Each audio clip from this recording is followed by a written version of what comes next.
सभी दर्शकों का प्रतिज्ञा 21 चैनल में हार्दिक स्वागत है। आइए इस चैनल के माध्यम से रीजनिंग के कुछ प्रश्नों को हल करना सीखते हैं। आज का जो हमारा विषय है वो है तर्क शक्ति, और इसमें पहला सवाल हमने लिया है वो कुछ इस तरीके का है। बॉक्स में आपके सामने कुछ आंकड़े टाइप के लिखे हुए हैं। यहाँ पर लिखा है JL4, यानी फर्स्ट बॉक्स में JL4 और दूसरे में लिखा है KM5, तीसरे में लिखा है LN20, यहाँ लिखा है MO7, यहाँ पर लिखा है PR6, इस बॉक्स में लिखा है QS8, इसमें लिखा है NP3 और इस वाले बॉक्स में लिखा है OQ21। अब पूछा यह है कि इस ब्लैंक में जो खाली बॉक्स रह गया है इसमें क्या आएगा, ये सवाल पूछा है। अब ऑप्शन भी हालांकि इसमें दिए हैं RT48, RQ49, TR47, PR48, इस तरह से ऑप्शन भी दिए हैं।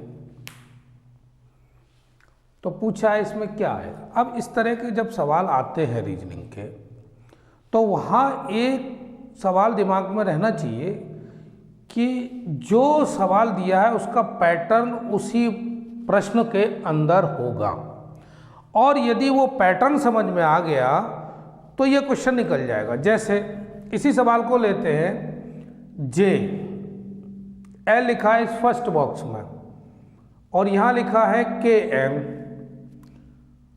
और यहाँ लिखा है LN। तो जब ABCD में देखते हैं JK और L, तो अल्फ़ाबेट जो हैं वो क्रम से लगे हुए हैं, ABCDEFGHIJKLMNOPQRSTUVWXYZ। तो J के बाद K आ रहा है और K के तुरंत बाद L, यानी क्रम से है। अब वही पैटर्न यहाँ चेक करते हैं। M के बाद यहाँ सीधा N, तो MN और N के बाद O। जो सेकंड रो है इसमें हम जब देख रहे हैं लाइन में, तो M के बाद N और N के बाद O। तो क्या ये तीसरा जो रो है इसमें भी यही पैटर्न होना चाहिए? जब दो में ये है तो भाई तीसरे में भी यही होना चाहिए। तो P के बाद इन्होंने क्या किया, Q, और Q के बाद क्या आना चाहिए, अब PQR, तो क्या आना चाहिए, R आना चाहिए। तो यहाँ पर लिख दिया R, ठीक। उसके बाद अब इसको भी देख लो, सेकंड बार LMN, इसमें भी लिखा है L के बाद M और M के बाद N। इसी तरह से OP और PQ, तो आप भी कर लीजिए। R के बाद क्या है S और S के बाद क्या आएगा, सीधा T, तो T हो गया। अब रही बात, ये तो रही अल्फ़ाबेट की बात। अब बात करते हैं संख्याओं के क्रम की। 4 यहाँ लिखा था, 5 इसमें लिखा था। 4 का 5 में जब गुणा करते हैं तो 20 आता है, 4 पंजे 20। 7 का 3 में गुणा करते हैं तो 21, और 6 का 8 में करते हैं तो 48। तो इस जो बॉक्स है इसमें आंसर आना चाहिए RT 48। ये आपका आंसर हो गया। तो इस तरह का ये पहला सवाल लिया रीजनिंग का। अब लेते हैं दूसरे सवाल को।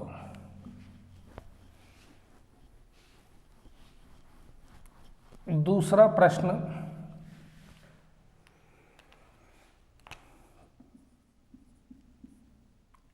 लुप्त संख्या ज्ञात करो। और ये है 2, 5, 9, फिर ये खाली जगह है, उसके बाद 20 है और उसके बाद 27 है। तो अब पूछा ये कि भाई इस जो ब्लैंक है या ब्लैंक पर क्या आना चाहिए। तो इस तरह के सवाल में 2 बातें जरूर ध्यान रखनी है। पहले तो ये देखते हैं कि भाई चूंकि संख्या बढ़ रही है तो इनके बीच में अंतर चेक कर लेते हैं। कभी कभी संख्या जब बढ़ रही होती है तो गुणांक यानी गुणत में भी होता है, तो वो भी देख लेते हैं। तो इस तरह से हम जोड़, घटाना, गुणा और भाग ये सभी पर ध्यान देते हुए इस तरह के जो लुप्त संख्याओं के प्रश्न होते हैं श्रृंखलाबद्ध, उन पर दृष्टि डालते हैं। तो पहले ये डालिए कि 2 से सीधे 5 हुए और 5 से सीधा 9 हो गया। तो 2 से जब 5 हो रहे हैं तो इसमें कितना अंतर है, 3 का, और यहाँ कितना है, 4 का। तो नियम तो ये कहता है कि अगला क्या होना चाहिए, 5 का, फिर 6 का और फिर उसके बाद 7 का, तभी तो ये सही संख्या बनेगी। तो अगर हमने 9 में 5 जोड़ दिए तो ये हो गया 14, 14 में 6 जोड़ दिए तो 20, और 20 में 7 जोड़ दिए तो 27। तो इस तरह से जो आंसर है वो क्या आया, 14। ये आपको सीखना है कि अगर लुप्त संख्या है तो उसको कैसे हल करेंगे भाई, इस तरीके से देखते हैं। और ये सब कुछ आएगा अभ्यास से। अभ्यास प्रतिदिन किया जाए तो आ जाएगा। अब लेते हैं भाई सवाल नंबर 3। तीसरा सवाल, यदि A का अर्थ प्लस B का अर्थ गुणा तथा C का अर्थ माइनस हो तो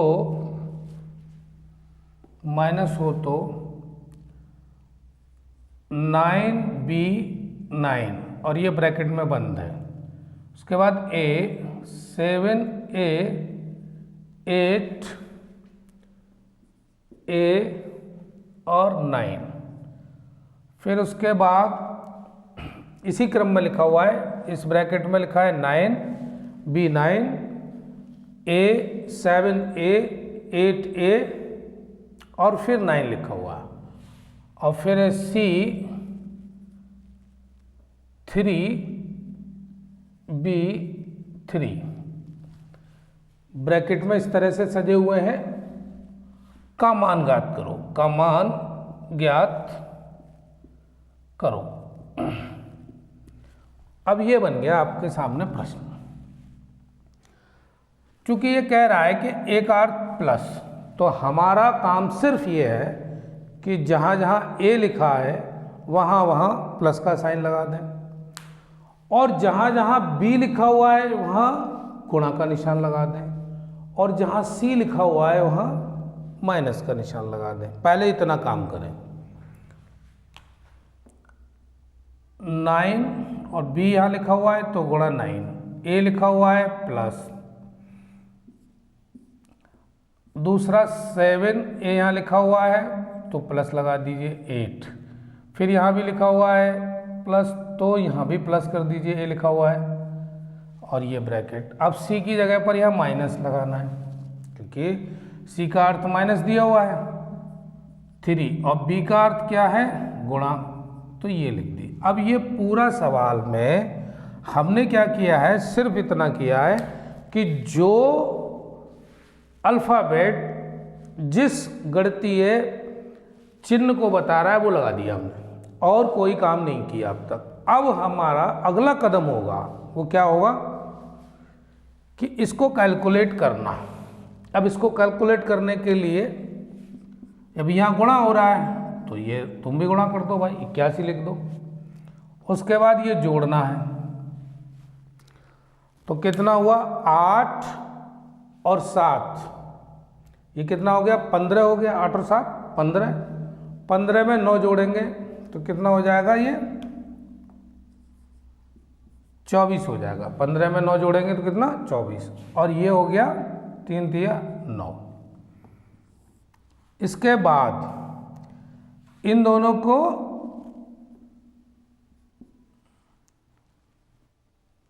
को क्या करेंगे जोड़ेंगे और इसको घटाएंगे। या आपका मन कहता है कि 81 में से 9 घटा लें तब भी जुड़ेगा, 24 में से 9 घटा लें तब भी जुड़ेगा। तो हमने मान लीजिए इसको 81 में से 9 घटाए तो 72 और 24, अब दोनों को जोड़ा तो 6 और 9, ये हो गया कितना 96। तरीका एक ही है गणित में, चाहे भारत में पढ़ो चाहे भारत के बाहर कहीं दुनिया में पढ़ो, गणित भाई एक तरह का है। जोड़ गुणा भाग ये सब एक ही प्रकार से, एक बार सीखना है हमेशा के लिए तैयार। तो ये तो हो गया दूसरा सवाल। अब सवाल तीसरा देखते हैं।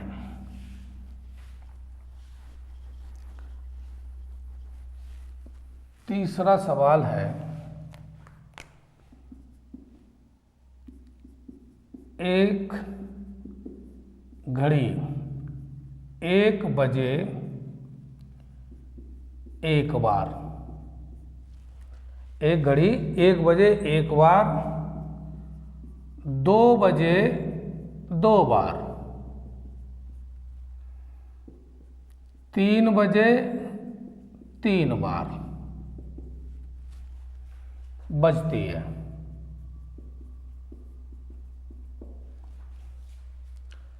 अर्थात जितना समय होता है उतनी ही बार बजती है, उतनी ही बार बजती है। बताइए 24 घंटे में वह घड़ी कितनी बार बजेगी। सवाल क्या है, एक घड़ी 1 बजे एक बार, 2 बजे 2 बार, 3 बजे 3 बार बजती है, और आगे 4 5 6 जितने अंक आएंगे उतनी ही बार बजती है। अब पूछ ये रहा है कि 24 घंटे में घड़ी कितनी बार बजेगी, तो कैसे निकालेंगे। 1 2 3 4 5 6 7 8 9 10 11 और 12, यही अंक बने होते हैं। घड़ी में देखा जाए तो यही अंक बने होंगे, 1 2 3 4 5 6 7 8 9 10 11 12। एक राउंड पूरा लगाएगी तो 12 घंटे हो जाएंगे, और इन सबको जब जोड़ेंगे तो कितना आ जाएगा 78। सबको जोड़ेंगे तो कितना आ जाएगा 78। अब चूंकि ये 12 घंटे में, तो 24 घंटे में बजेगी बराबर 2 गुणा 78, 2 अट्ठे 16 का 6, 2 सत्ते 14 और 1 15, तो 156 बार बजेगी टोटल 24 घंटे में। ये भी सवाल क्लियर हो गया। अब चौथा सवाल लेते हैं।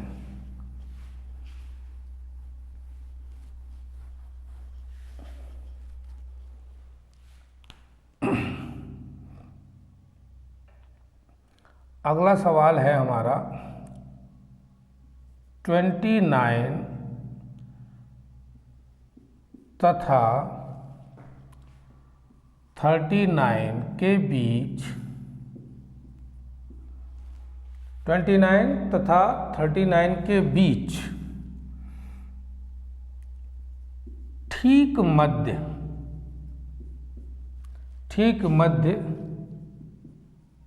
संख्या के तुरंत पहले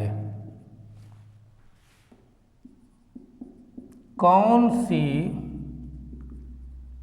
संख्या होगी? सवाल क्या है? 29 और 39 के बीच ठीक मध्य संख्या के तुरंत पहले कौन सी संख्या होगी? तो अभी तो पहले यह पता करना है ठीक मध्य संख्या कौन सी होगी। तो ठीक मध्य संख्या निकलेगी कैसे? 29 और 39 को जोड़ लो और 2 का भाग लगा देते हैं। 9 और 9 18 का 8 हासिल 1, 4 और 2 6, 2 का भाग लगाएंगे तो कितना हो गया? 34, 2 तिया 6, 2 चौक 8।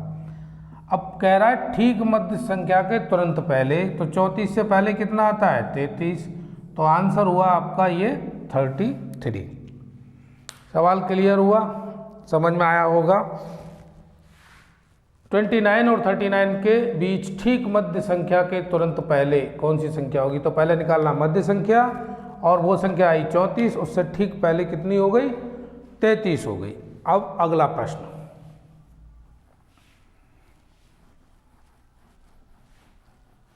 अगला प्रश्न 1 से 20 तक की संख्याओं में से 4 द्वारा विभाजित, यानी 4 से विभाजित होने वाली सभी संख्याओं का योग ज्ञात करो। क्या करना है? योग ज्ञात करना है 1 से 20 तक की जितनी संख्याएं हैं, और उनमें से ये देखना है कि 4 से कौन सी विभाजित हो रही है। तो 4 से विभाजित होने वाली सभी संख्या का योग, जो संख्या 4 से विभाजित हो रही है उनको निकाल लेते हैं और उनको सबको जोड़ लेते हैं। जैसे 1 से शुरू करते हैं, 1 2 3 4, 4 तो 4 से विभाजित होती है, 8 भी होती है, 9 नहीं हो रही, 10 नहीं हो रही, 11 नहीं हो रही, 12 हो जाएगी, 13 14 15 ये नहीं होती, 16 हो जाएगी, 17 18 भी नहीं होती, 19 भी नहीं होती, और फिर 20 होती है। तो इन सब का योग कितना हुआ?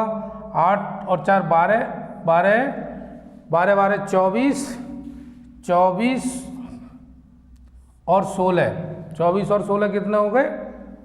40 और 20 60। ये हो गया आंसर।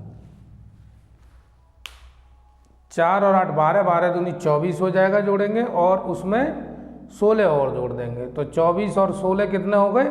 40, और उसमें 20 जोड़ देंगे तो 60। तो 1 से 20 तक की संख्याओं में से 4 द्वारा विभाजित होने वाली सभी संख्याओं का योग कितना आया? 60। यही आंसर हो गया। अब अगला प्रश्न लेते हैं।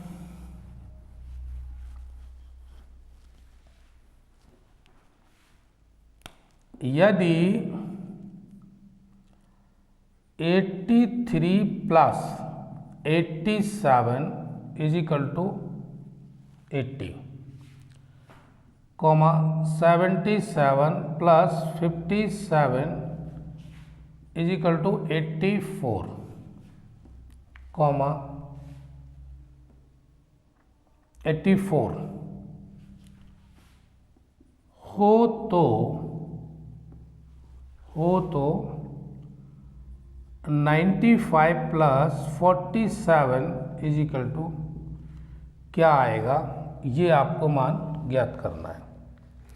तो मैंने पहले शुरुआत में ही बोला था कि जो सवाल का पैटर्न समझ लेगा, यानी वो खुद ही उसमें आंसर छिपा होता है रीजनिंग में, कोई नया सूत्र नहीं लगता, कोई नई चीज़ नहीं अप्लाई होती, क्योंकि वो इसमें पहले से ही समाहित होता है आंसर।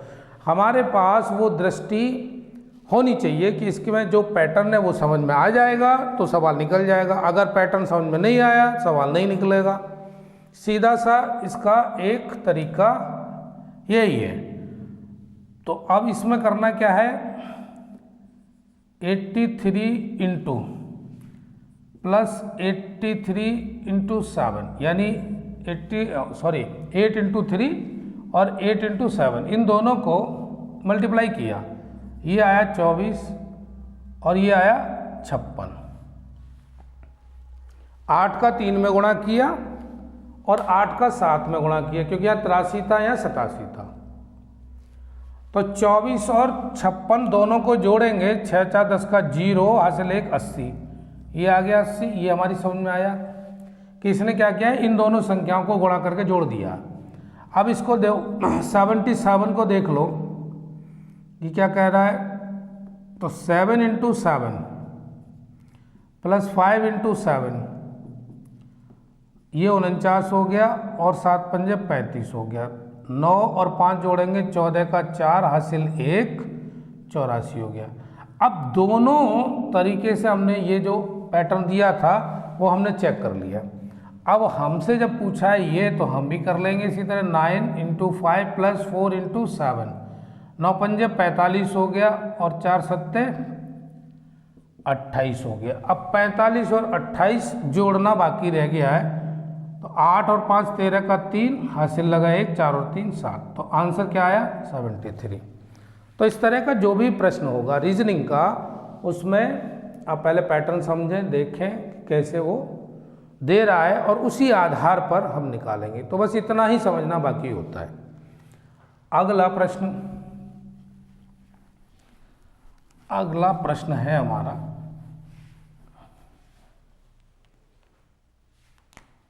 यदि 26 जनवरी 2015 को सोमवार रहा हो, यदि 26 जनवरी 2015 को सोमवार रहा हो, तो 2 अक्टूबर 2015 को कौन सा दिन होगा। कैलेंडर का इस प्रकार का जो भी सवाल है उसमें बस यही ध्यान रखना है कि जो तारीख दी है और जिस तारीख को वो जो दिन निर्धारित किया हुआ है और अगली तारीख वाले दिन पूछ रहा है, तो कुल दिनों की संख्या ज्ञात करते हैं सबसे पहले। यानी 26 जनवरी और 2 अक्टूबर के बीच कुल दिन ये पता करेंगे, क्योंकि सन वही है, सन बदली नहीं है, और बदल भी जाती तो भी कोई फर्क नहीं पड़ता। ये डिपेंड करता है कि वो किस प्रकार का सवाल है। तो आपको क्या करना कि यहाँ से और यहाँ तक कुल दिनों की संख्या ज्ञात करनी है। तो जनवरी में कितने रह गए, अभी 5 दिन तो जनवरी में ही बचे हुए हैं। फरवरी में 28 हो गए, मार्च में 31, अप्रैल में 30, जनवरी फरवरी मार्च अप्रैल मई में भी कितने 31, जनवरी फरवरी मार्च अप्रैल और मई, उसके बाद जून में 30, जुलाई में 31 और अगस्त में भी 31। सितंबर में भाई होते हैं 30 और 2 अक्टूबर यानी 2 दिन, ये 2 अक्टूबर को पूछा है, 2 दिन और। इन सबको जोड़ लिया तो कुल दिनों की जो संख्या निकली वो कितनी आई, 249। इन सबको जोड़ेंगे तो कितना आएगा, 249। इसमें 7 से भाग लगाएंगे, 7 तिया 21, 3 बचेगा, 7 पंजे 35 और शेष जो बचा वो बचा 4। तो सोमवार और प्लस 4, तो सोमवार का मंगल बुध बृहस्पति शुक्र, तो क्या आ गया, शुक्रवार आया। तो ये जो आंसर है कि 2 अक्टूबर 2015 को कौन सा दिन होगा, वो होगा शुक्रवार। ये आपका आंसर हो गया। यहाँ पर सिर्फ ये सीखना है कि इस तरह का प्रश्न अगर हो तो हमें निकालना कैसे है भाई, पहले कुल दिनों की संख्या पता कर लेते हैं, 7 से भाग लगाते हैं, शेष बचता है। अगर संख्या मान लो यहाँ 4 की जगह 3 शेष बचता तो सोमवार से 3 दिन आगे चलते, 2 बचता तो 2 दिन आगे चलते, और मान लो कोई शेष बचता ही नहीं तो वही दिन रहता जो यहाँ है, सोमवार है तो सोमवार ही रहता, अगर शेष नहीं बचता तो। इतना सा ध्यान रखना है, ठीक है। अगला प्रश्न देखते हैं।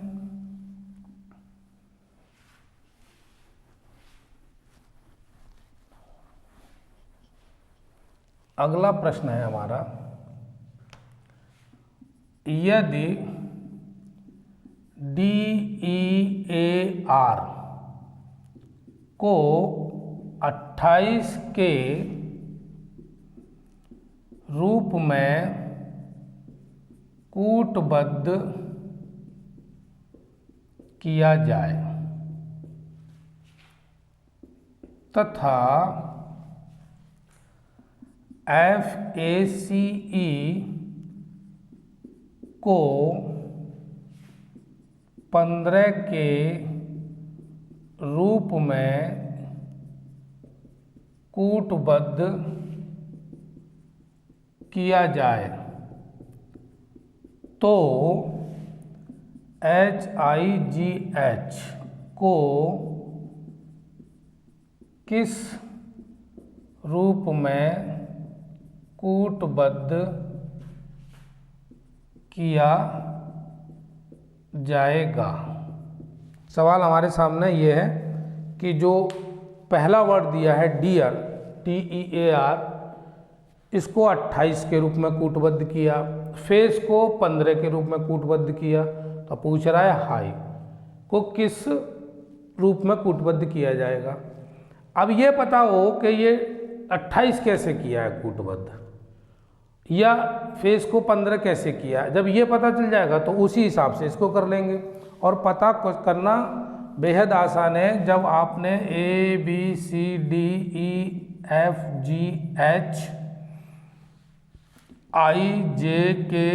IJKLMNO PQRSTUVWXYZ, अब इनकी संख्याओं का जो क्रम है, जैसे ये पहले नंबर पे है 1 2 3 4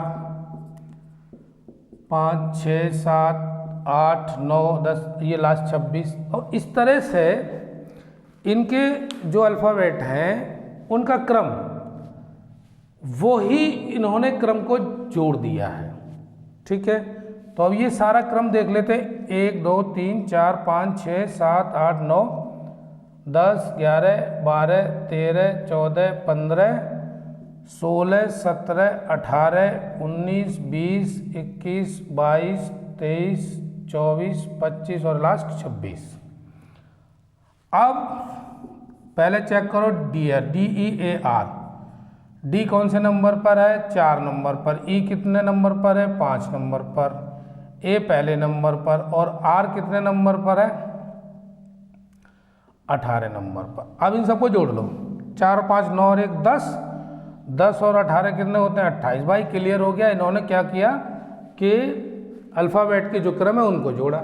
अब ऐसे ही फेस को चेक कर लो, FACE, F कितने नंबर पर है, 6 पर, A पहले नंबर पर और C तीसरे नंबर पर और E पांचवें नंबर पर। इसको 15, 6 और 1 7 और 3 10 और 5 15 हो गया। अब ये दो चीजें हमने चेक कर ली। अब ऐसे ही हम इसको चेक करेंगे तो वो आंसर हो ही जाएगा। HIGH, अब इसको H कौन से नंबर पर है, 8 नंबर पर, I कितने नंबर पर है, 9 नंबर पर, G कितने नंबर पर है, 7 नंबर पर, और H अभी आपने देखा ही है 8। अब इन सबको जोड़ लेंगे, कितना आएगा, 8 और 8 16, 24 और 1 25 और 7, ये हो जाएगा 32। तो इसका जो कूटबद्ध किया जाएगा HIGH को, I को, वो 32 से किया जाएगा। तो ये आंसर हो गया। यानी कोई भी कोडिंग डिकोडिंग का प्रश्न हो, वो यही देखना है, बार बार मैं कह रहा हूँ कि उसी के अंदर ही पैटर्न होता है कि भाई वो सवाल कैसे निकलेगा, वो सवाल ही बताएगा कि मैं ऐसे सरल होऊंगा, ऐसे सॉल्व होऊंगा। अगला प्रश्न,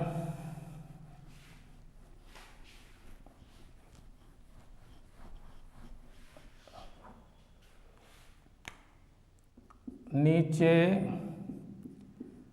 दी गई श्रृंखला में एक संख्या गलत है।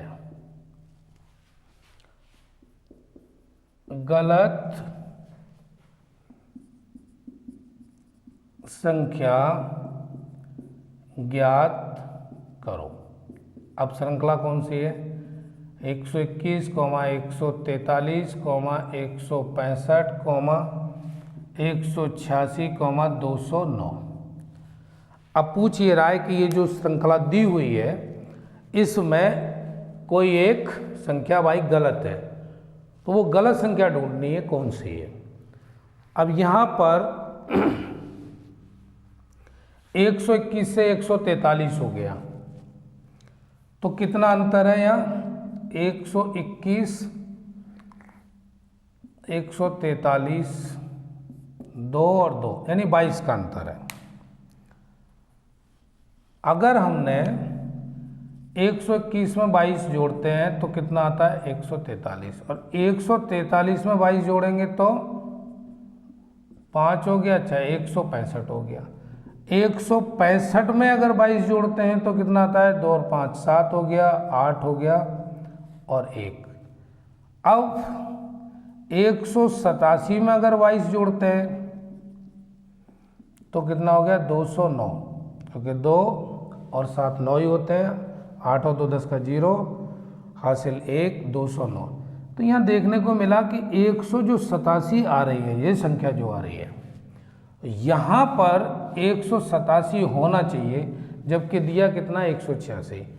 तो गलत संख्या कौन सी है, गलत संख्या बराबर 186। भाई यही आंसर है हमारा, इसकी जगह क्या होना चाहिए था, 187 होना चाहिए था। तो आज आप भी अभ्यास करें रीजनिंग के कुछ प्रश्नों का, कुछ मैंने आपको बताए हैं, इसी पैटर्न के आप भी सवाल देखें और तैयारी करें। आज की क्लास यहीं तक, मिलते हैं फिर किसी नए टॉपिक के साथ। तब तक आप स्वस्थ रहें और मन से पढ़ने के लिए तैयार रहें। धन्यवाद।